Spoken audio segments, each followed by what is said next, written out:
As someone who's commuted probably about 20,000 miles with Tesla's Autopilot, I was really curious to see how good the Europeans' Autopilot had gotten.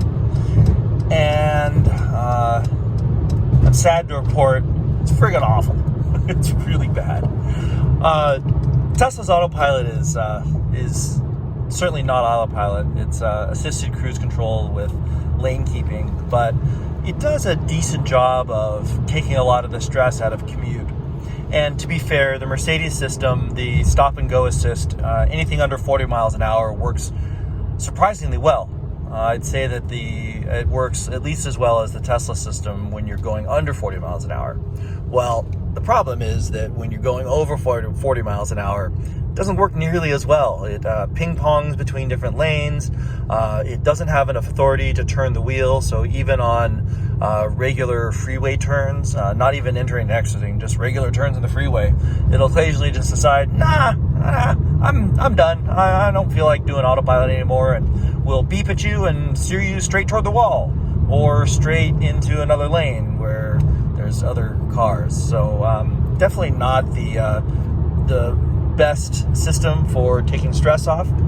I definitely think that the autopilot here is, or the stop and go assist, or whatever you're going to call it, is better than not having something. But you certainly do need to help it out a decent amount, much more than the Tesla system. These are definitely not autonomous driving vehicles. There's no chance that this generation of Mercedes will ever be able to drive without a lot of human intervention. I don't even think this could navigate a single city block or country road by itself, let alone any sort of real autonomous driving. And it really hasn't improved all that much over the past 4 years. We had a 2018 E300, and the active cruise was the same, unfortunately. Not great. So it's nice to have the feature, but don't expect it to drive for you.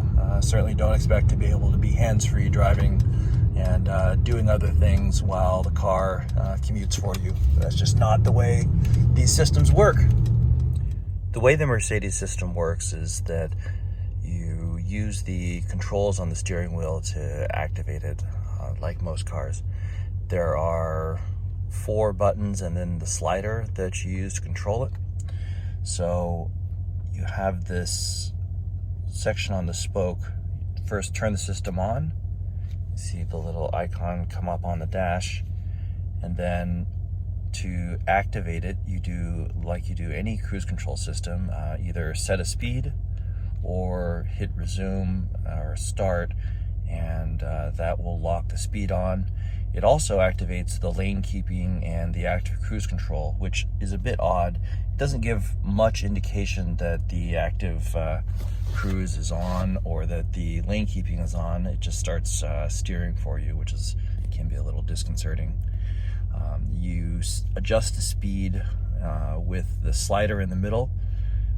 There's no haptic feedback. You just kind of rub your thumb over this thing and hope it does what you want. You can also adjust in increments of 5 by clicking at the bottom or clicking at the top of the control. You set the following distance with this button here. Again, there's a little bit of, I guess it's haptic feedback. You can feel it click, but it's and definitely more solid feeling than adjusting the speed with this stupid touch controller. And then the cancel button works as expected, and same thing as the brake pedal. You'll notice that none of these are actually separate buttons, so it has different switches behind them, but it's really just one big piece here that is sort of loose and flimsy feeling. And also it is made of black shiny plastic, which means if you're a fingerprint phobe like me, it's not great for that. So that's how the system works.